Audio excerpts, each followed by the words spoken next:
What is up, everybody? Welcome to Shoot the Gap, the IDP Fantasy Football podcast here at Fantasy and Frames. I'm your host, Jorge Edwards, and we got the Avengers all assembled this week, as we will each and every week going forward this season. Let's go diagonally from you. Let's say hi to the godfather of IDP, Gary Davenport. Gary, how you doing this evening? Oh, I'm doing well. Makeup and wardrobe took a little while. I may have to let one of my assistants go. It's unfortunate. But it's only week two. They're good people. But I don't have all day. You got to make me pretty quick. That's fair. That's fair. Steve Hungarter, how are you doing, sir? IDP Hunter? Good. I, too, have makeup and wardrobe, but it made me look worse. So I said the hell with it. I fired everybody, too. I look like Boris Karloff from Frankenstein. It was too bad. So. JT, I'm wondering where you're going to follow that up, both of those people, with what you have to say next. How are you doing? I'm good. I don't even think I have a response to either one of those. So let's go with the show. Let's go. Let's keep it rolling. And I'm fine. I mean, I'm okay. Anywho, welcome to Shoot the Gap. Like I said, we got Tootsie Pop 6 in the chat. I heard that there was a party going on. There's a party always going on here at Fantasy and Frames, whatever show you're watching. Just as a programming reminder, right after our show, we got Fourth and Frames, where they'll be doing their smash and passes on offense with Drew Scott, Nate Markham, and Kyle Ziegler. So stay tuned for that at 10 p.m. Eastern. And then, of course, these podcasts will be dropped tomorrow morning for you to listen wherever it is you are going to and from. Just pop it in. I almost said pop it in like a CD or a video or an audio tape, which is wow. Wherever you download your podcast, listen to it that way. So we're really excited. A lot of stuff to talk about today. We will get to our sack lunch segment a little bit later, which we have some winners. We have a winner from week one, although he's not too happy about how many points he's getting. But you know, it's tough cookies. Tough cookies. That's all right. I'll just beat you. It'll be death by 1,000 cuts instead of me just dropping bombs on you. That's fine. I'm good. Let's do this. Come at me, bro. Come at me. And with that. Let's do some IDP news and notes.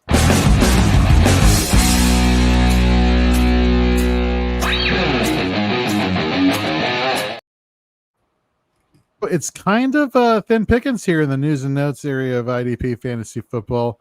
Let's start with, I think, is probably the most, from a name standpoint, impactful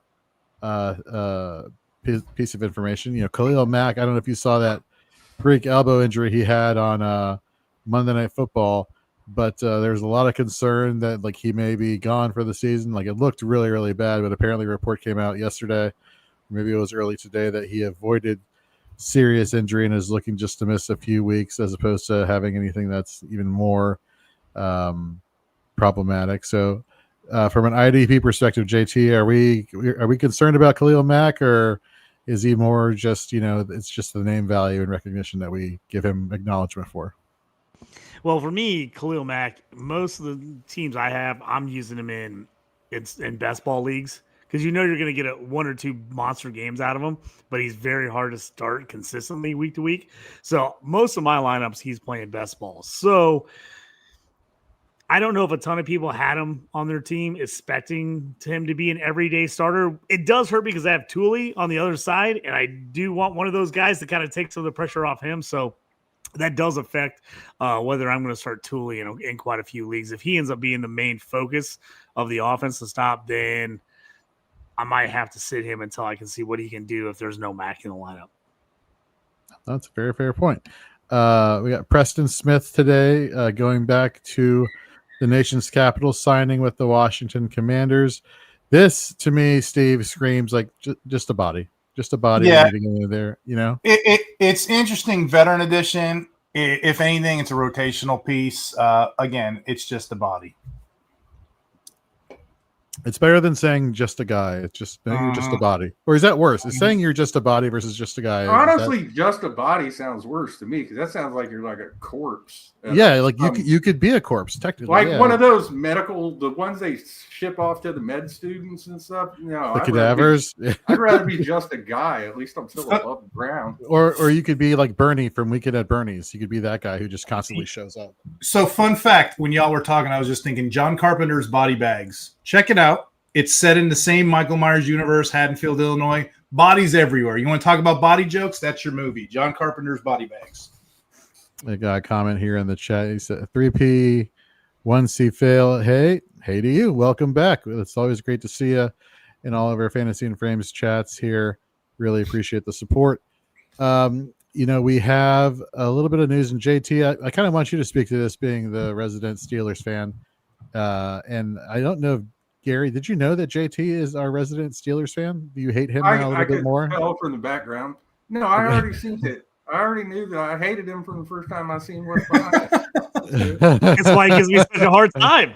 He's got to. It's part of the rules, I think. JT, can you speak a little bit to Alec Highsmith and Nick Herbig in terms of what's going on there in Pittsburgh? Yeah, so in my sack lunch was Alex Highsmith last week. I said a lot of times, back-to-back weeks is hard for him because he ends up getting nicked up, and that's exactly what happened. I was hoping it wasn't going to, but I think I jinxed him. So he's out for a couple weeks. He's been having all kinds of issues with ankles and knees over the last couple of years where he plays pretty well, gets an injury, misses a couple weeks. But this is why Nate Herbig's so big, is Herbig can come in. If he's healthy, he missed week 1, came back, got a pick last week, looked pretty good in his season debut. That's where you like Herbig. That's where you like Jack Sawyer, guys that can come in and help you when those other guys go out. That's why I thought Sawyer was such a good pick. When people are like, oh, they're pretty loaded at the end, why are they taking them? I'm like, great value in the 5th round. You love it, especially when you see these injuries. Herbig, I will be talking about him later in the show, but I like Herbig. If he's on your waiver wire and you're short on DNs and you want a good matchup this week, to me, he's one of the first guys I checked out in every one of my leagues. I went to see if he was on the waiver wire. Usually I have him if it's a deeper league, but if it's not, then sometimes he's not in my lineup just because I can't get the roster space, but I'm going to pick him up, especially if I had Highsmith and I'm putting Highsmith on my IR. I'm picking up Herbig to replace him. Yeah, just to co-sign on that, what JT's saying. Last year, PFF 91.5 pass rush grade, 6 games, 2.5 sacks. He's limited snapshot, but if you go back to the 2022 college season, he was top 10 ranked for pass rushing, whatever. So it's exciting to see him with a full plate of snaps. Will it be a full plate though, or will we see some Jack Sawyer? Because Sawyer had a sack Sunday, and that's right. I think you're going to mix Sawyer in. I definitely do think Herbig sees a majority of the snaps, but I know you've seen it over the last couple of years as TJ's got older. Plate. It's a gumbo platter, right? Well, as TJ's got a little older, they do like to give him like a series off here and there, and that's where I think you'll see Herbig in, and I think you'll see Sawyer maybe give TJ a series off, or maybe he'll replace, Herbig for a series. So I definitely think Herbig gets the most of the snaps, but I do think you're going to see Jack Sawyer in there. I think he is going to see a decent amount of snaps as the third, basically outside linebacker D end for the Steelers. We got a question in the chat here. Is Herbig the top waiver wire IDP ad this week? Let's start with the gentleman who does our waiver wire IDP articles. Gary, what do you think about Herbig being as one of the top, if not the top, ad for the week? I don't know about top. A lot depends on who's available in your league. I mean, he's a guy that is available even in a lot of deeper IDP formats, and I do think he's worth a look. But I don't know if I would go so far as the top guy. It's such a hard question to answer unless you know what kind of guys are available. Because there could be, I know leagues where Byron Young is still available. I know of leagues like George Armstrong has looked great 2 games into the season, has sacked for the Commanders in each contest. I don't know that I would take Herbig ahead of Armstrong. But if you're in a deeper format, you're going to, like JT said, you're going to be hard-pressed to find a better option on the edge or on the defensive line than Herbig. So he's worth a look. I'll say that much. Steve, and again, to Gary's point, and this is going to be kind of a difficult question because your answer is going to be, I'm clairvoyant here. The answer is going to be, it depends on your league. But the question, no. The question is Herbig somebody that you want to, if he's available on the waiver wire in your Dynasty IDP league, to definitely pick up and add to? Oh, yeah. That's a no-brainer. Dynasty stash all the time. But to reiterate what you guys are talking about, if you look at the landscape of waivers this week, there's a ton of LB2s just popping up like cockroaches, right? Ton of them. LB1 potentially, you got the Sewells, you got the Vikings guy. Well, you got tons of stuff. A DL to me, which I love Herbig. I love a lot of those guys. They go deep, don't they, in IDP right now? We got tons and tons of DLs. So for me, my waiver ranking system, assuming it's a balanced tag levy, I'm going to try to get as many linebackers as depth. So in my batting order, he'd probably be in the top 5 or 6 conversation. But I want those short-term linebackers first. That's just me. All right, Gary, let's jump back to you here for this next question from Summer, and I bring it back to you because you wrote about one of these players, Amani Hooker in particular. Her question is, who is the better pickup between Amani Hooker or Andrew Makuba for rest of season? Also, thoughts on Dorian Williams this week, and if you think Milano will be out long-term. Thanks. Oh, the first part of that's kind of tough because I like Hooker, but Makuba looked great last week. What do you like, Gary? Hooker. Just the one. I don't like multiple hookers. I just like the one hooker. So for context, he doesn't like Amani. He likes Malik. That's what he's trying to say. I knew that he's walking right into that one. That's freaking fantastic. I love it. He likes Malik. He doesn't like Amani, right? You only like one. Okay, I'm sorry. Well, Malik did go to Ohio State, so. Oh my God! And we're off the rails. So, I think Makuba probably has a higher ceiling. I think Hooker's probably better floor play because Amani Hooker spent like the last 3 years kind of hovering around the fringes of IDP relevance and like the DB 28 to 35 range a lot of times. And every once in a while he'll have a splash week. If I was going to pick one of the two up, it would probably be Makuba.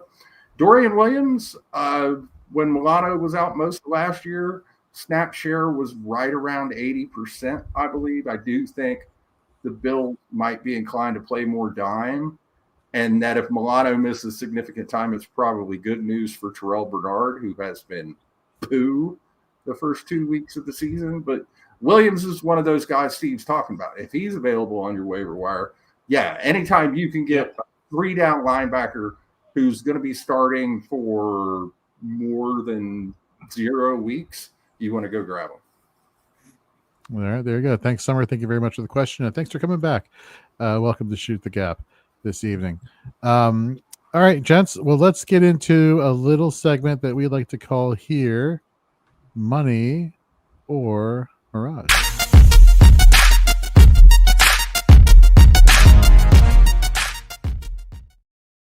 And before we get into a couple of the questions, I want to say something that is money that I don't know if I'm like guilted into saying it, but I feel like I need to give her credit because this is the only show I'll be able to give her credit for anything with. And there is an IDP connection very, very slightly. And I'm talking about Scott Fishbowl 15. Again, a very slight IDP connection there. So this is my wife's first year ever doing anything like large tournament style fantasy football, what have you, let alone something as big as Scott Fish Bowl. And so we are in the DC Defenders division.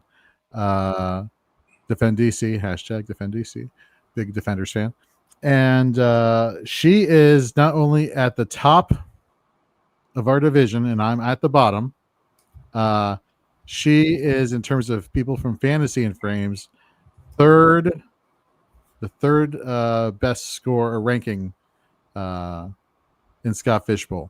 And I say she is a part of the Fantasy and Frames family because people who may not realize this, it was her idea for me to start a fantasy football brand back in 2017. And she's the one who came up with the name. So she's technically the quote unquote boss and mastermind behind everything here at Fantasy and Frames. So I just wanted to give her shout out here. I did say, and I tried to get her on the show to basically give her a 5 to 10 minutes to basically, dog me out for however long she wanted to and make fun of me and yada, yada, yada. But she said she's shy. She can't. She doesn't want to, but maybe sometime bring her in the to future, Canton. We'll fix that shy stuff. Touche. Very good. So, Melissa, congratulations so far in Scott Fishbowl. And with that, let's do some Money or Mirage. Money Mirage, Steve, let's start with you. Devin White's usage in Las Vegas looks like it's sustainable going forward in terms of being an LB2 or potentially higher. Is that a money statement or a Mirage statement? It's a money statement. There's nobody else there. It's White. His role is legit in Las Vegas. He's staying true every down role, as we already know. So, I mean, he's giving you what? I don't know right now. The number is what? Stable LB2 floor every single week. So my verdict is money. All right. Let's get to our next Money or Mirage question. And JT, this goes – actually, you know what, Gary, let's throw it to you. Despite Ivan Pace's overall increase in defensive snap share this past week, he is far from being a startable option in leagues where you have to start at least 3 linebackers. Is that a money or a Mirage statement? I think it's money. I don't trust Ivan Pace. His snap share, even you'll see a spike a week here and there. And it's not like the Vikings don't know what they have in Ivan Pace. They know who Ivan Pace is. And what he is essentially a part-time linebacker. I think over the span of a month, his snap share is probably still going to be in the 65-70% range. So it'd have to be an awful deep league for me to be rolling out Ivan Pace. You know what I did not realize, and I didn't realize until I was watching the Sunday Night Football broadcast, that both he and Eric Wilson both went to the University of Cincinnati. I thought that was a nice little fun fact there. Go Bearcats. To throw in there.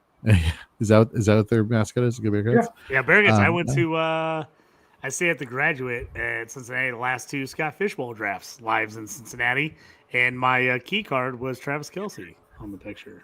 Also from the University of Cincinnati. Yep, as well. Yes, nice little spot. Desmond Ritter, and no one cares. The Graduate, a nice little spot right off the edge of the campus there. Not a bad little spot. Fair enough. All right, well, let's ask you not a bad little question, or maybe it is a bad little question, JT, for our last Money and Mirage question or scenario. Dallas Turner of the Minnesota Vikings, despite playing a team leading 90% of total defensive snaps, is still not someone you should rush out to grab off of your waiver wire in redraft leagues. Is that a money statement or a Mirage statement? If I'm in redraft, to me, he's a bit of a mirage this year. The second-year guys, we've seen it kind of across the board, are all struggling a little bit, especially the defensive ends. We're not kind of getting that high quality we thought we were going to get.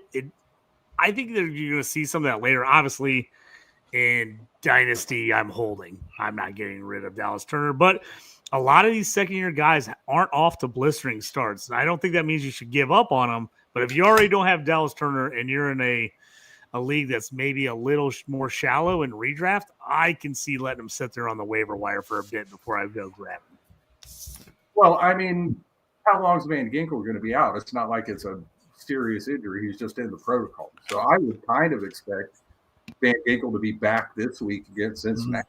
I mean, I can't swear to it. Sometimes guys miss more than one game with a concussion. But usually, probably 75+% of the time, it's sit out a game and you're back at it next week. Which I hope that Bengals matchup be looking tasty. I guess the thought process where there's some money, attributed to this is that they did draft Dallas Turner to be like the future at the edge rusher position, and if he if he's able to get more pressures and have a decent tackle floor, then does that cause concern for the Andrew Van Ginkel managers? Or conversely, does the contract extension they gave him in the offseason kind of lock him into place where it's like, yeah, you're not going anywhere, and now there's Dallas Turner? That one. Honestly, when they handed Van Ginkel that bag of cash, that told you Dallas Turner may be the future, but right now is AVG. Yeah, and they can afford to give Ginkel that while Turner's on the rookie contract. So again, if Ginkel starts to wane here in the next couple of years and Turner turns it on and they're going to need to re-sign him, then that's when you say, yeah, they're going to give him a big contract. They're going to get rid of Van Ginkel at that point. But right now, I don't think that affects him because they can pay Van Ginkel while Turner's on that cheaper rookie deal. All right, let's go to the chat here. We got Will Power. Will Power, welcome back to Shoot the Gap. We've missed you. JT and I, we've been talking about you. Will Power actually showed up on the pre-game show on Sunday, so it was good seeing you there as well. He says, pick one for this week and then rest of season. This is also a dynasty league and had to drop TJ Edwards and Cashman because no IR. Yikes, that hurts. So pick one for this week. Bernard, Dotson, Landsman, Roseboom, Devin White, Demario Davis, Pete Werner, Jack Sanborn. So one for this week and then one for rest of season. Steve, let's go with you. Yeah, I'm trying to read all those. So I guess for this week, Dotson this week maybe. And then the other part of the question was, I like Roseboom too, but I'm going to go Dotson.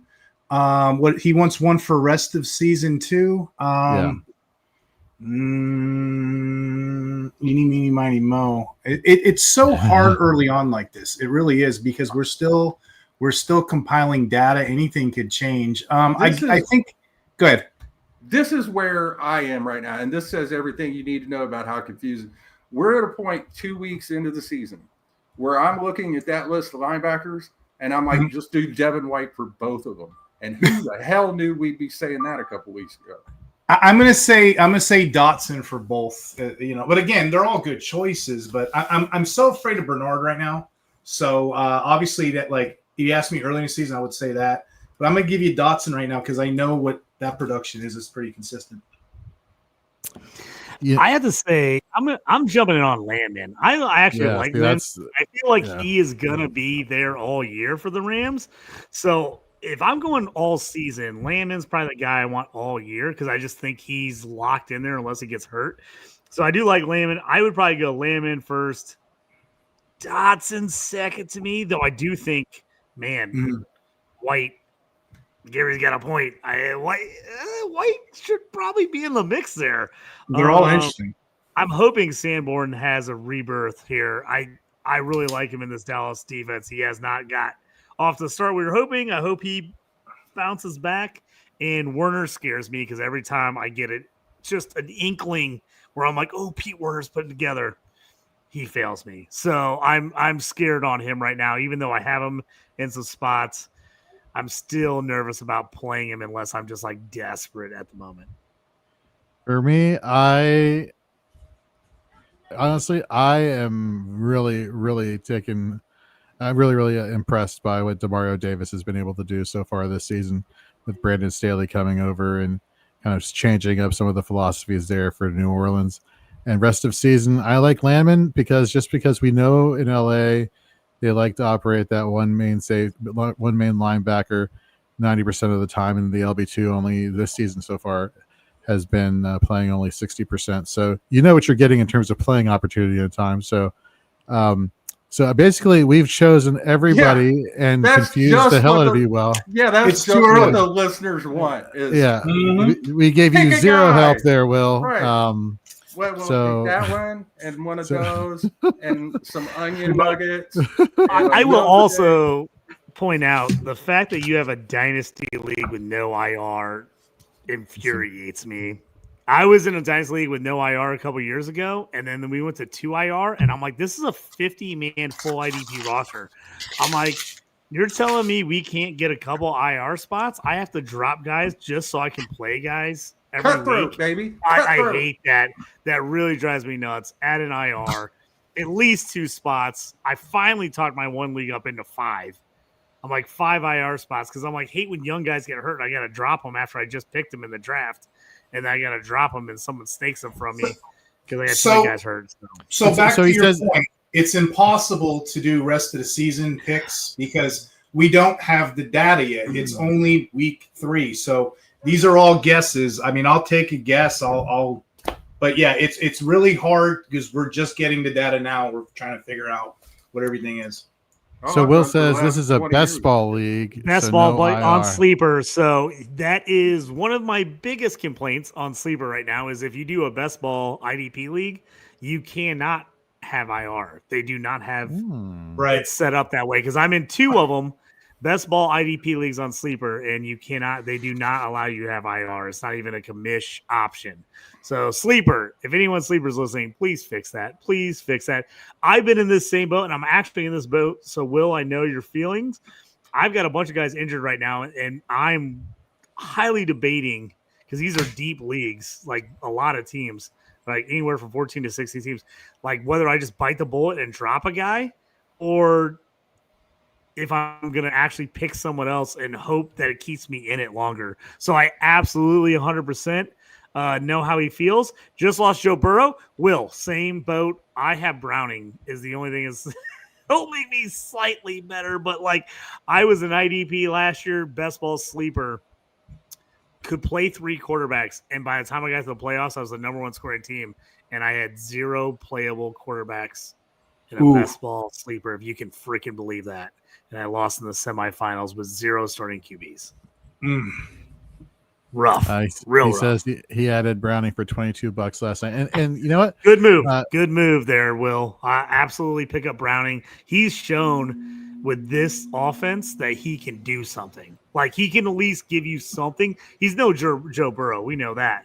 But with the talent around him, he can at least give you something. All right, folks. Well, let's get into some of our IDP plays and fades for week 3.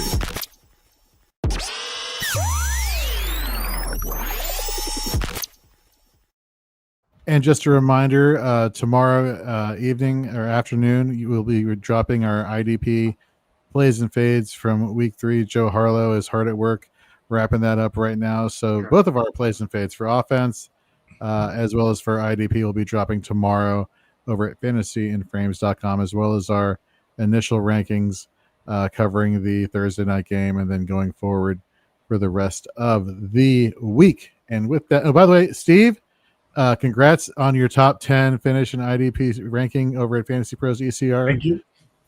Very impressive, sir. All right, let's get into some plays. Let's talk about defensive linemen. So my guy is a rookie. The Atlanta Falcons moved into the first round to pick him up to get 2 edge rushers actually in the draft this year. But they went back and they got him. They gave up quite a pretty penny for him in terms of draft capital. But when it happened, I was super excited about James Pierce Jr. out of Tennessee. And we look at his metrics so far this season for Atlanta. First in pass rush win rate among all the edge rushers for the Falcons. First in PFF's pass rush productivity metric. In week 2, this coming week rather, he'll be taking on, it should be lined up with, and I'm sorry for mispronouncing this because I know I'm going to butcher it, left tackle Ikem Ekwonu, who in week 2 allowed 8 pressures to the quarterback with 2 quarterback hits. Conversely, James Pierce versus the Vikings this past week, and the Vikings, they spent some money trying to improve that offensive line, the quote-unquote rebuilt offensive line for Minnesota. He managed 4 pressures on the day and 1 sack. Both he and Leonard Floyd have comparable win rates and PRP metrics, so both should be productive in applying pressure to this atrocious pass blocking unit of the Carolina Panthers this week. But I like James Pierce's Jr.'s offensive blocking matchup a little bit better here than Floyd's, and so that's why I'm going to roll with James Pierce. Gary, let me talk to you about James Pierce here. And I know it's always hard to trust rookies, especially, defensive lineman rookies who are thrown into a situation. But given the fact that Atlanta it has been so devoid of talent at that position, are you shocked that he is kind of taking the team by storm and leading a lot of these advanced metrics here in terms of allowing pressure to the quarterback? Again, it's 2 weeks in, and you got another rookie in Jalen Walker who also had a sack last week. Yep. Who is playing a lot of snaps. So they've got Leonard Floyd and a couple pups. So I'm guessing there's going to be some ups and downs. It didn't hurt that last week they went up against a Minnesota line that is trash. They didn't have Christian Jaroslaw. Their second string tackle, Justin School, I think his name is in the concussion protocol now. And once he left, they just teed off on J.J. McCarthy, who is now hurt because the Falcons squashed him. So, like he said, and the Falcons gave up a lot to trade in back into round one and take Pierce. They gave up next year's one. The Giants didn't have to do that to get Jackson Dart, but the Falcons felt strongly enough about the kid that they gave up their 2026 first rounder. So the talent's certainly there. And there are going to be ups and downs. But like you said, when you get a favorable matchup, hope for the up. Gonna push back too with Gary a little bit. 40% snaps week 1, James Pierce. 36% snaps week 2. It's great. He's playing the Panthers. Sign me up, great, but I won't play if they don't get at least 70% snaps. It's too flaky. And to Gary's point, Jalen Walker also played, got a sack, got snaps. So just be careful with that. I don't mind keeping on my bench, but I wouldn't start him. Everybody got a sack for Atlanta Monday night. They had, how many sacks did they have all last year? Like 28? They had 6 against Minnesota in one game. So I don't know if that says the Falcons are good or the Vikings are bad, but it might be both. I got a quick question before you jump into Summer's question. I had a buddy text me today. He said, would you start Jalen Walker against the Panthers, or are you going verse against the Eagles with how little verse is done as far as production, even though his metrics look all right? Would you guys – I originally said, man, I'd still lean on verse, but I said if you want to go with the rookie against a worse offensive line, maybe that's a great way to go. Am I totally off on that? Would you guys – any of you guys suggest playing Walker over verse this week? I wouldn't. Yeah, I wouldn't either. You play your studs, you know what I mean? Even though he hasn't, we know the case on verse, you know? Well, verse in the playoffs last week, what happened? Get you beat. He had a couple sacks on Jalen Hurts in the playoffs last week, so it's not like it's unheard of verse being able to get past the vaunted offensive line there for the Philadelphia Eagles. But JT, I get it. Like there are some, plays and fades where it's like, yeah, obviously I'm going to be starting XYZ player, play your studs. But let's say you're in a deep league. Let's say you're playing, 3 defensive linemen. Let's say, you're in a situation where the matchup is good. At the end of the day, like you have to play your matchups. At the same time, it's like if your roster is devoid of like questionable players and it's all studs, and obviously you're playing your studs, but I think ignoring quality matchups is something that could potentially bite you in the rear end going forward. So I can understand your rationale there, given it's Carolina, but it's the fact that we've seen verse, be able to get to the backfield versus Philadelphia just a few months ago. I'm with these guys. I think verse is the way to go here. Yeah, it's a new guy to IDP. Jumped in. He's been one of my friends that we've done some other leagues together, but he's never played IDP. So every once in a while I'm like, IDP is a little bit like if you play fantasy hockey. You gotta hold on to your studs and keep playing them because eventually they're gonna come through for you. Like you're gonna go through a little bit of lull here and there, but those guys are usually gonna come through. So I told him verse. I said, I understand the matchup. I said I'd play verse anyway, but I said I could understand where if you felt like you wanted to play Walker for a week and try it, I could see. But I appreciate you guys. That's kind of where my head was at too.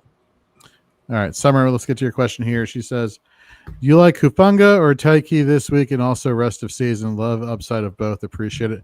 I love Taiki Smith. You may be hearing me talk about him a little bit later. Just last week had 51% of box snaps last week and has 40% on the season. Yes, get converted cornerback to the safety position this offseason. Has been playing lights out, assisting in run support, playing in the box a lot. I'm all on board him. Gary, you wrote about him in week 1 in the week 2 waiver wire article. Can you maybe speak to him a little bit, or are you on the team Hufanga side in this question? I don't think there's a wrong answer to the question, but if I had to pick between the two, I'd take Taiki Smith too. His role's just been fantastic. Antoine Winfield, the people who paid retail for Antoine Winfield Jr. are watching Taiki Smith piling up numbers like, that's why I don't pay retail for defensive backs, man. They break your heart.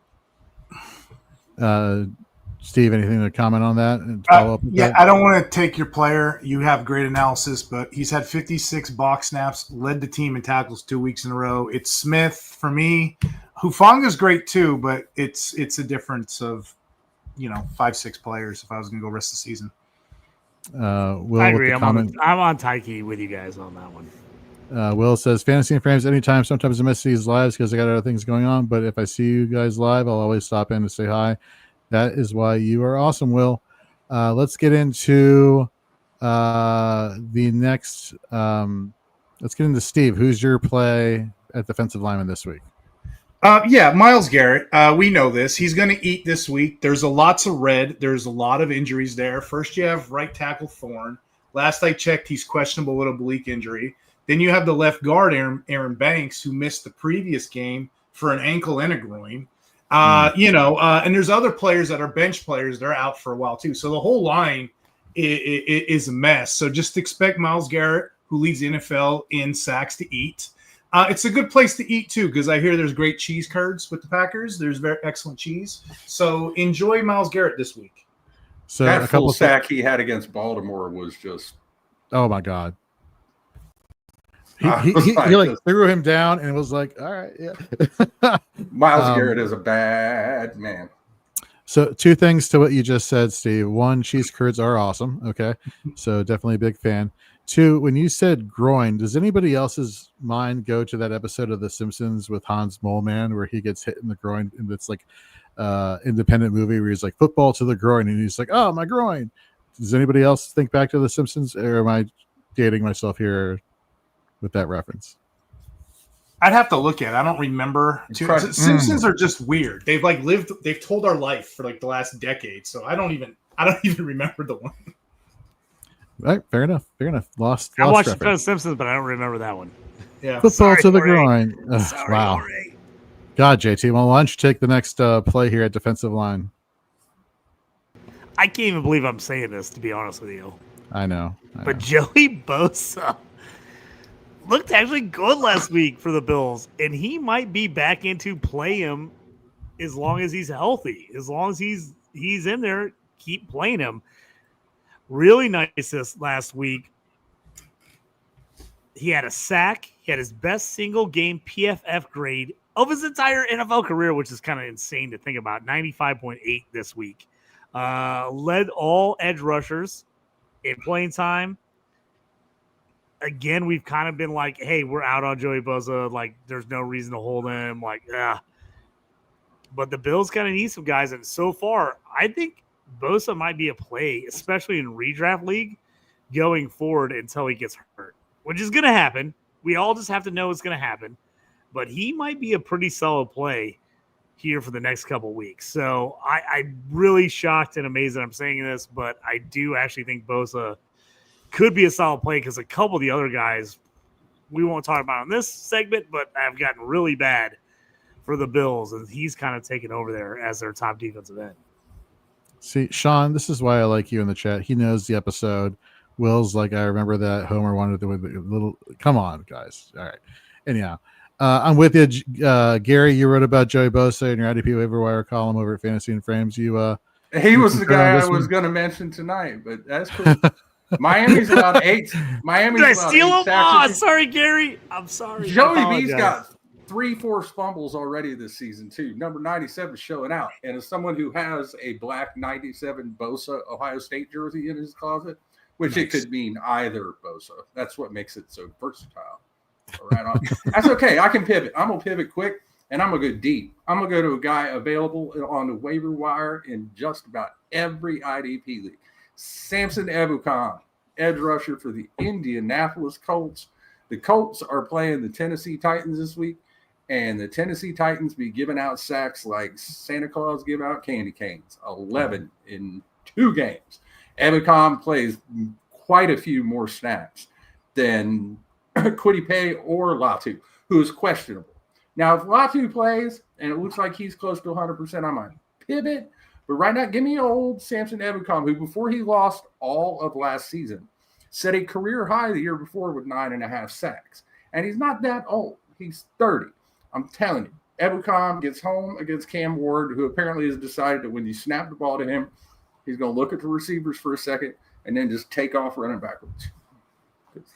Love it. All right, let's get into our linebackers here, and I'm going to go with somebody that I mentioned a little bit earlier in one of the questions here. Demario Davis, PFF's best rated run play tackling defender, aka linebacker.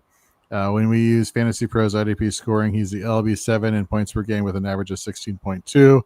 LB14 per PFF in the number of box snaps he has with 115. So he's playing close to the line of scrimmage. Brandon Staley basically is telling both of these linebackers, with Pete Werner having 116 snaps so far this season, you guys are my tacklers. Go do your thing.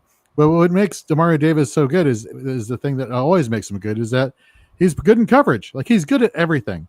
But the fact that he has really started to go back to that, run play tackling role and being so successful at it is blowing my mind. Like, JT, you and I, we were talking about, and Steve, we were talking about Danny Stutzman during our NFC South preview, and it's like, okay, well, he's the future. Demario Davis is getting another year up there. Stutzman's a good run stopping collegiate linebacker. Is this spelling the end for Demario Davis? And Demario Davis is basically saying, not yet.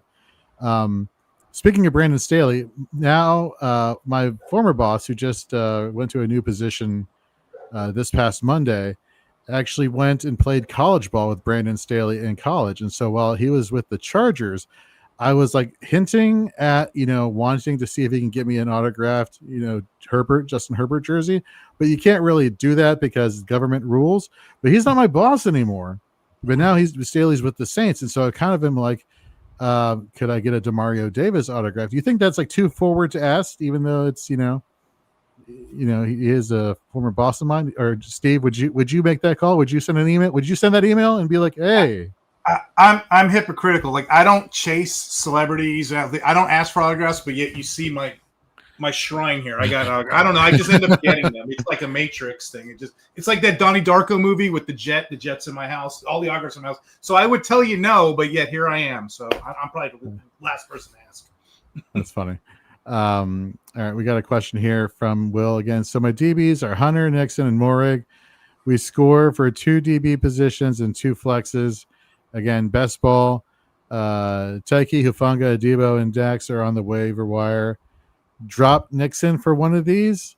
Yeah, they also get points for return yards. JT, what are your thoughts here? Has Nixon been returning this year? Because I know preseason, me and Steve had this conversation. He was really wanting to be the cornerback 1. He did not want to return kicks anymore, which was most of his value, to be honest with you. So I've not looked at him because I hadn't have him anywhere. So has he actually been returning kicks at all? Because I know Taiki's been really great. Dax has been super solid on defense. Adebo, everyone's throwing against the Giants right now. So, like, all the cornerbacks are getting points, which you don't usually see. And Hufanga so far has been solid for Denver. If I was getting rid of someone, Nixon would be the guy. Maybe when you guys have that stat in front of you, whether he's actually returning kicks or not anymore. But Hunter and Morig, I would definitely be keeping. Taiki would be my first guy I'm going to pick up. I pick up him, then probably Dax next. What do you guys think? Taiki, easy. Yeah. Comments. Yeah. Taiki, drop Nix. Go right ahead. I don't think he's returning this year either. I was trying to look it up for you, JT, as well. Yeah, I heard he wasn't going to, and I hadn't looked at it only because basically once I heard he wasn't, I didn't draft him anywhere, didn't take him anywhere. So I just kind of bailed on him on there. Taiki to me is the guy I'd be jumping, especially in best ball for sure. All right, we got another question here in the chat. 3P1 CFail said, heard your comments on Verse earlier in a 12-team redraft with 2 DLs and IDP Flex. Currently starting Granderson and Verse with Leonard Williams and Nick Benito on the bench. God, first world IDP problems. You got Devontae Wyatt, Nick Bosa, and Dorrance Armstrong are on waiver. Good God. Can I join? Because would this be the case to sit Verse or just start your studs? Gary, what are your thoughts here? Well, the stud's sitting on the damn waiver wire, so I'd go get him first. Go get Bosa. Yes, right now. When we say, start your studs, we're assuming it's a big league, but if you have other studs on the waiver wire, you could play them as well. That's what is the expression, Gary? One in the hand is better than two in the bush. You got plenty in the hand. You take the solid 4. Mm-hmm. You go around chasing bush. You never know what's going to happen.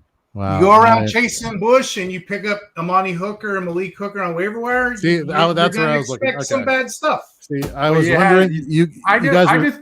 I was just opening the door for Steve. Yeah, you might not get what you want, and you might be out of fob cash. That's my philosophy. The plane was circling, and I was wondering who was going to land it. So thank you very much, there, Steve. I appreciate you and you doing that. And jump back to the question real quick. Pick up Bosa immediately, and then start Bosa and Granderson, and your backup start is Benito. That's your move.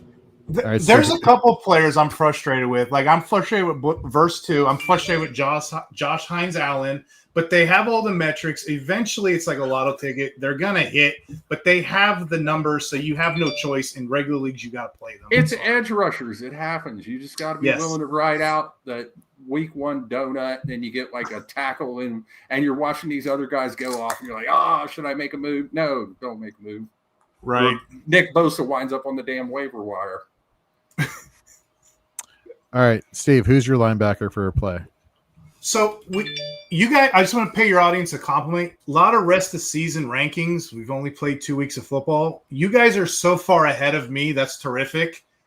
Ask us like week 4 because the numbers are still coming in. We have players we like, and even this episode, there's players we did like, and we're taking them out.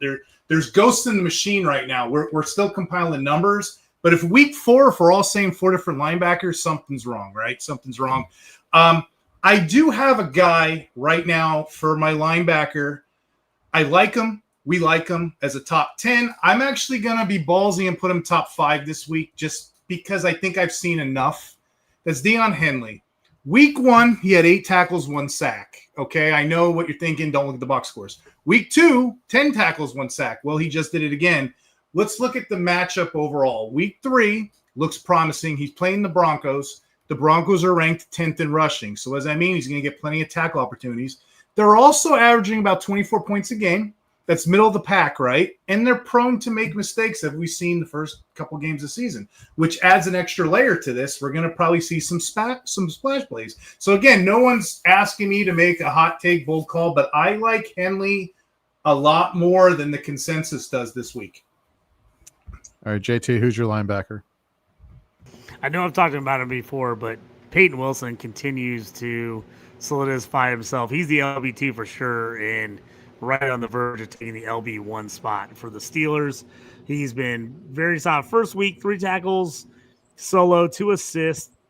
Very okay game. But last week versus Seattle, 7 tackles, 2 assists. Also picked up a sack. I think New England's going to be running the ball a ton. I think he has a really good shot at double-digit tackles this week, possibly. I'm in on Peyton Wilson again here at linebacker. I've never heard of that guy. A lot of people think he's LB2. I think he's on the verge of turning himself into an LB1. What team does he play for? I've never heard of that guy. Steelers, Pittsburgh Steelers. What team? Is that a CFL team? Yeah.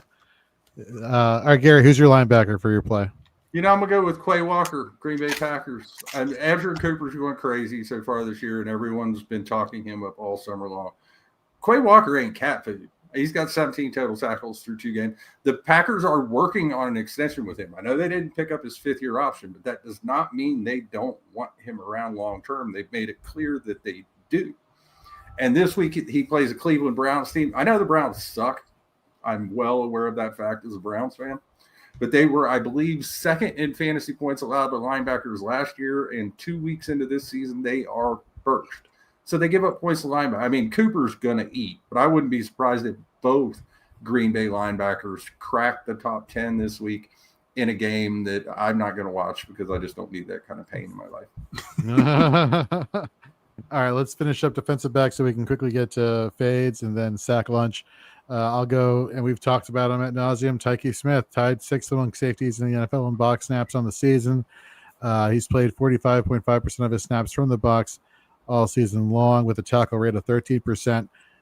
which is tackle efficiency of 13%, which is crazy because that was the average tackle efficiency for linebackers in 2024. So let that sink in for a second.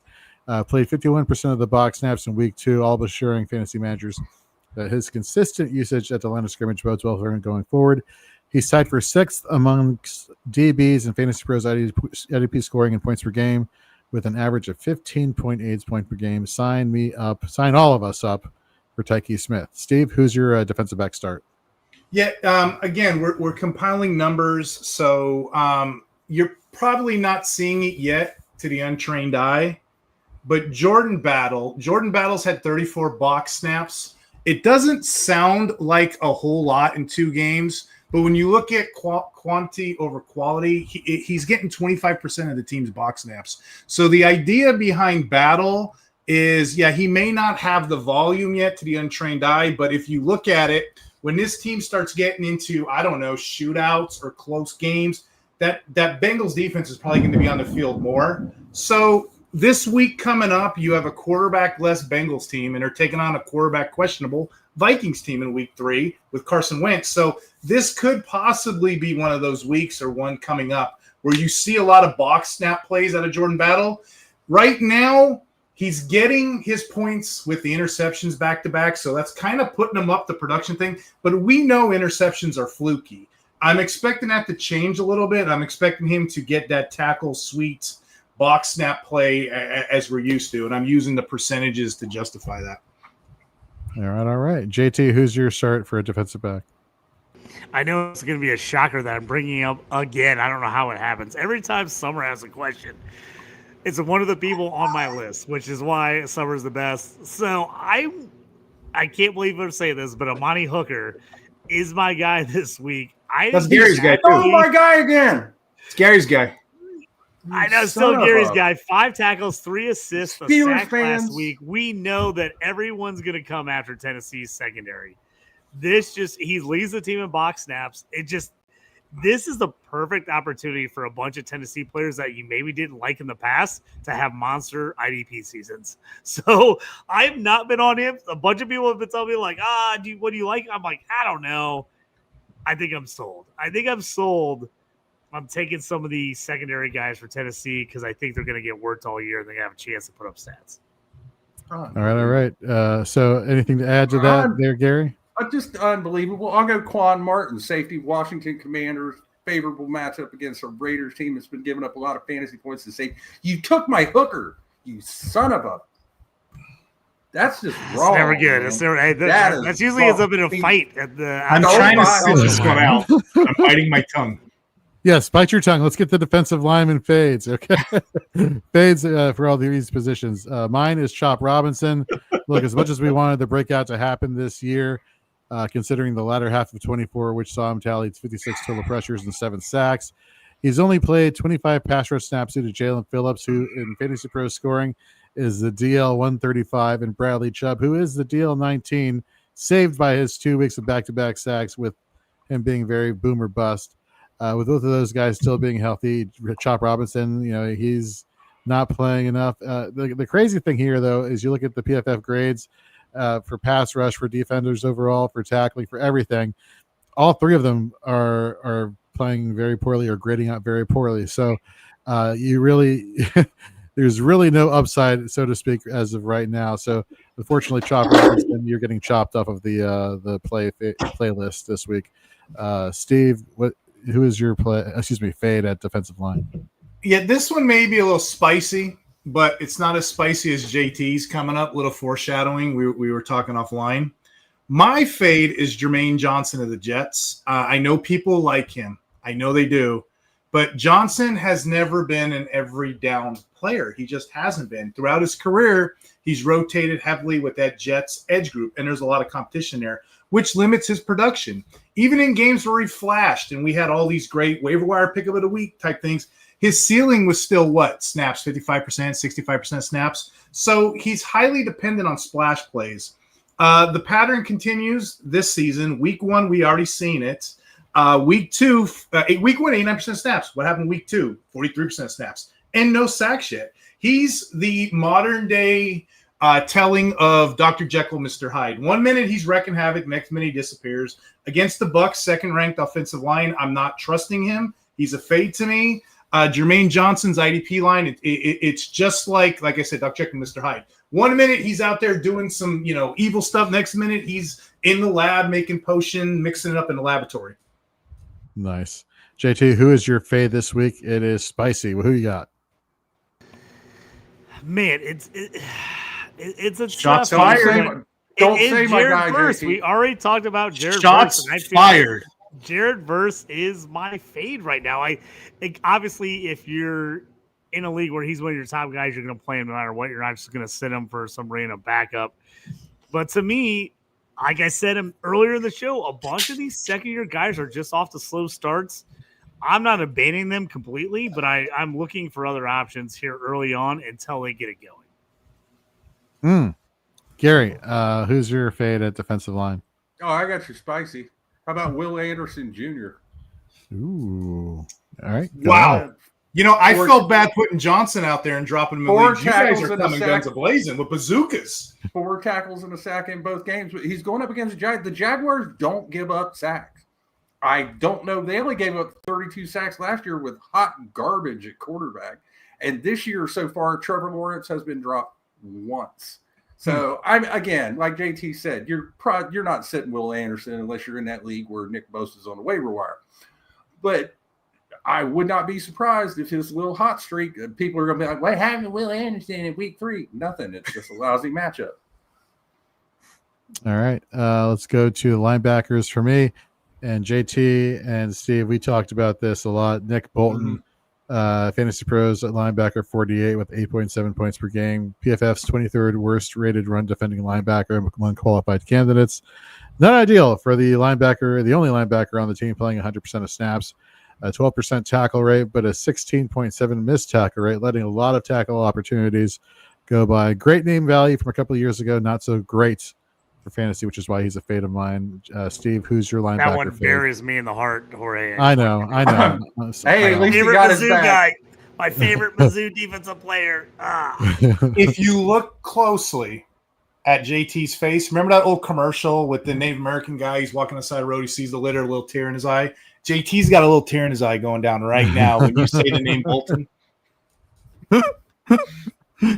Love it. All right. I have a guy. Okay, we all know Trevon Moehrig. He's the box snap king right now. He's leading the NFL, right? He's got 68 box snaps. He's also got 33 in the slot. That's all great for those who pick them up. Well, that's bad news for Trevin Wallace, so he's my fade. Trevin Wallace, he's just not getting the snap percentage. Like I said, it's great when you got a linebacker that's getting 100% usage, 90% usage, but week 1, 76% of snaps, 3 tackles. Week 2, 86% of snaps, 5 tackles. That's just not appetizing to me, considering we got Roseboom there and we got Moehrig creeping down. He's just not getting enough run for me. There's no sizzle, and it doesn't have the production to justify more playing time. So for right now, Wallace is a fade for me. All right, JT, who's your fade here? For me, I know this is going to hurt you just for a minute. Trevin Wallace is a huge fade for me. I just picked him up in a league. He's killing me right now. Frankie Louvu feels like he has become one of the bigger boomer bust linebackers. It's like if he gets a sack and he gets pressure on the QB, he'll get you a nice week. If he doesn't, his tackle percentage has been bad. He just is not piling up tackles like you want from a linebacker. He's playing more like an outside defensive end. To me, oh man, I hate to sit him. It's like we talk about it all the time. I hate to sit him because, I'm going to sit him. He's going to pop off for 2.5 sacks and a forced fumble and a fumble recovery. But right now, he's just not giving you solid tackle numbers at all. You're relying on a sack and a big play from him, or he's just not scoring for you. All right, Gary, who's your linebacker fade for this week? How about the first linebacker drafted overall in a lot of drafts? Zaire Franklin of the Indianapolis. Ooh. Not 9 total tackles, 2 games in. Now, what's wrong with Zaire Franklin? Nothing. It's just crappy matchups to start the year. And maybe Lou Anarumo's defense and the fact that they don't have a second linebacker all kind of conspiring against him. Problem is, week 3, he gets another good. It's essentially they're playing the Miami Dolphins again. They're playing the Titans. Their offense is garbage. They can't sustain drives. The tackle opportunities are not going to be there. People after week 3 are going to be more freaked out about Franklin than they were this past Tuesday. No, that's a very good point there. Caliente. You know, here's the big issue. Here's the big issue for Franklin and the Colts. I'll tell you this right now. Their freaking offense is actually decent. They're driving and scoring. Yep. Where last year they were 3 and out every freaking time where they scored a 40-yard touchdown. And so now all these guys on defense are not getting 87 plays on defense where they're making 1 million tackles because they're on defense the whole time. So that's really what it is for the Colts. They're just not on defense the entire game, which they were the last 2 years. They literally were on the field the whole game the last 2 years. Indiana Jones will remember who he is at some point. If I may, Jorge, I'm nervous about that there, Gary. I'm real nervous about Daniel Jones coming back to earth. It's going to happen. We know it's going to happen. Just how long can he keep this up is the question. Steve, what do you got? So you just mentioned 2 interesting players that are polarizing on the show. We talked about Nick Bolton. We talked about Zaire Franklin, right? Me and you, we're more analytical, looking at numbers. Gary plays it to the chest. I mean, he'll throw Cody Barton in the lineup real quick, right?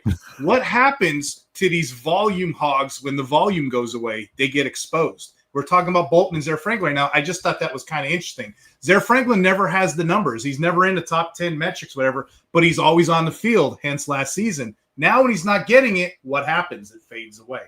He can't sustain it. He's not a James Pierce that can get 30% snaps, still get a sack. I just wanted to throw it in there. I thought that was interesting. That's funny. It fades away as we're talking about fades. That's great. I love it. Let's get to the defensive backs. Mine is Donovan Wilson. I've always been a fan of Donovan Wilson because we saw the box snaps just always aligning in his favor, and he was always a good DB3 for me. He would have his boom weeks, but he always had that nice, comfortable floor. Fantasy Pros IDP scoring though on the season, the DB 94 with a 7.1 point per game average. PFF's 18th worst run defending safety, has a really bad balanced snap count of playing both in the box and at free safety. Not what you want. You want the box snaps to really predominate his usage, and that's just not the case there in Dallas. So not good, Bob. Steve, who do you got as your fade at defensive back? Yeah, this one pains me, but again, we're looking at all the data, we're compiling it. We have guys in the offseason, we're taking them out as we go. You got to look at the numbers. You got to look at the tape. You got to take it. You got to be quick to get off a player and move to and right the ship. Right now, Tyler Nubin's a fade to me. Here's why. We all know what happened to that linebacker core, right? We had McFadden get injured. We had Darius. He ends up getting a concussion, and then we got Bobby Okereke, who was on borderline of losing his job this year. So what did the Giants do to combat that? Because their linebacker's sketchy. They brought down they're playing a 3 safety set right now. And what it's doing is crippling Nubin's value. You got Dane Belton, who's playing 44% of his snaps from the box. And then you got Holland with another 21% in the box, but 73% free. So right now, Nubin is in defensive back hell right now. He's not getting the box. He's kind of just hanging out right now. You're going to have to bench him for the time being until this thing sorts itself out. I feel like I'm backpedaling because we love that guy, but defensive back, you guys know it. It's such a game scheme change of pace, and this is something that we're going to see throughout the season. Really quick question. Would you start for Badger over on YouTube? Would you start Taylor Bernard versus Miami tomorrow if your linebackers are Dodson, Levante David, Dennis, Bush, Mac Wilson, assuming you can start two? No, I would not start Taylor Bernard. I can't either. And I mean, if you asked me 2 weeks ago, I'd have said, I'd rather go with pretty much everyone on that list except maybe Bush. You take Dodson, David. Dodson and Dennis look like the starters to me. Yeah, those are the guys I'm probably leaning on too. I can't trust Bush. I just can't do it because Dennis's role is killing David. Yeah, true. Right. Yeah. JT, who's your fade at defensive back? And I love your answer in the show sheet. So my fade here is the Washington secondary. Just in general, it's not that they've been bad. It's just no one in the secondary has given you any kind of good IDP numbers so far. And I like this group. So let me just I preface that. I do like this group of players. I like Quan Martin a lot. I like Saintsville a lot. I like Harris. They just haven't got a ton of looks. And here's the thing is the Raiders are not off to a great start. Geno Smith's already thrown 4 picks. They have not got Ashton GT going at all. If Jaden Daniels is a little slowed this week with a knee injury, if he either doesn't play or he plays and he's limited, I can see both teams trying to really slow this game down and run the ball in defensive, be real defensive. If that's the case, they don't want to turn the ball over. I think the secondary is not going to get as many looks as you would normally think they would get against the Raiders. Because usually I would say, hey, play these guys. The Raiders are going to be losing. Commanders are going to be rolling them. They're going to have to throw. Get these guys in the lineup. With Daniels with the injury, even if he plays, I think the Commanders maybe really roll back the game plan, and this might be a really low-scoring contest where they kind of battle it out. And I know, and the Raiders want to get the running game going. Pete Carroll, he's all about the running game, and they've had 0 running game. I think he puts the emphasis on the running game, so I do not want to play Washington Commanders secondary guys this week.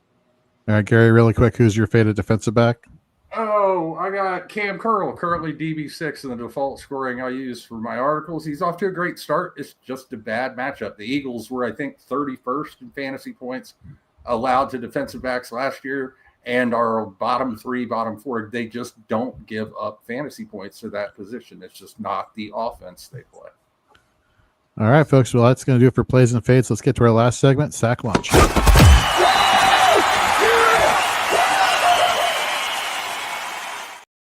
All right, folks, so the rules are simple. You get to pick one player to get you a sack each week. You can never use that same player again for the rest of the season. You get to call your shot on how many sacks you get. If you just want to say you're getting 1 sack and you get 1 sack, you get a point. So let's go with last week's. I had Boye Mafe getting a sack, got nothing. JT went Alex Highsmith getting a sack, got nothing. Steve went Nick Bosa, got a sack, so he has 1 point. And Gary, even though he didn't call 2 sacks for Byron Young. Yeah. You got 2 in my book, Gary. Gary's ahead. I didn't call all 3 home runs I hit. My bad. Give it to the Godfather IDP, Jorge. He gets a sack. I said he gets the bonus point. That's the tiebreaker at the end of the season. If you get a guy that gets 2 sacks, we add those up, and that's a Jorge's being stingy. You see him over there, half a point. He goes. Yeah. I guess they just don't like fun. I'd be handing out points every like if you could be wrong. Fine. Gary, Jorge's the guy at the Monopoly board with all the fake money, stealing it. Like, okay, you're getting the guy who rips off the bank. Got that extra 500 tucked under his leg. Oh my god. Okay, so Gary's in the lead with 2 points for the season, Steve with 1, and we are actually at -1, JT, because we both got ours wrong. So lovely start for us. Okay, let's go to our sack lunch this week. Mine, Nolan Smith versus the Rams. Last time they played, Smith tallied a sack in the divisional round last week. Rams are the 3rd worst pass blocking unit in the NFL per PFF and have given up the 4th most sacks on the season to date. Steve, who is your sack lunch this week? Hey, JT, I had to Google this. Turns out the Pittsburgh Steelers, they're not an arena football team. They're actually in the NFL. I just found that out. So that's great. But my guy, and again, there's no analytics here at all. It's just TJ Watt at the Patriots. It's the easy way out. It's simply the case of the best defensive lineman going up against the worst offensive line, the Patriots defensive line versus TJ Watt. It's basically like putting a cardboard cutout in front of a tornado. No matter what happens, Watt's going to blow right past those guys. So give me that. All right, JT, real quick, who is your sack lunch player for this week? Because I saw that Steve was going to take TJ. I didn't want to double it up. I'm going to save him for later in the year because I'm going to get rid of all my Steelers players right off the bat. Smart. I took Alex Highsmith last week. He totally killed me when he went out with the injury. I am in on Nate Herbig this week. He's going to get a sack, partly because of what Steve said. I think the Patriots O-line is just terrible. They were like the team to take in sack lunch last year. I think Jorge, me and you just kept diving on whoever was going against the Patriots last year. We kept getting sacks. I'm taking Herbig. That's my call this week. I'm getting my Steelers guys out of the way early. All right, Gary, who's your guy? Then my guy Sean knows what he's talking about. Trey Hendrickson, edge rusher, Cincinnati Bengals. I don't know. Collusion. I don't know if you watch Minnesota's offensive line, but it's terrible. They're probably rolling out a third string left tackle, and now they got Carson Wentz playing quarterback. When's the last time I might be able to outrun Carson Wentz? And I've been smoking a pack of Cowboy Killers a day for the last 40 years of my life. He's going to die. And if it was now, what do I do if I predict 2 sacks and I get it? You get those extra points. Okay, but what if I predict 2 sacks and I only get 1 sack? Then you lose -1. Well, then no, I'm just going to go 1 sack, and I'll take my little bonus pack when he has 4.5 sacks, and Carson Wentz winds up in the hospital, and I'll just be mocking y'all again next week because y'all just apparently don't know who you're playing with. The Godfather, apparently. Okay, folks, that's going to do it for Shoot the Gap tonight. Fourth and Frames is up next. So for Steve, Gary, JT, I'm Jorge. We'll see you next Wednesday at 9 p.m. Eastern.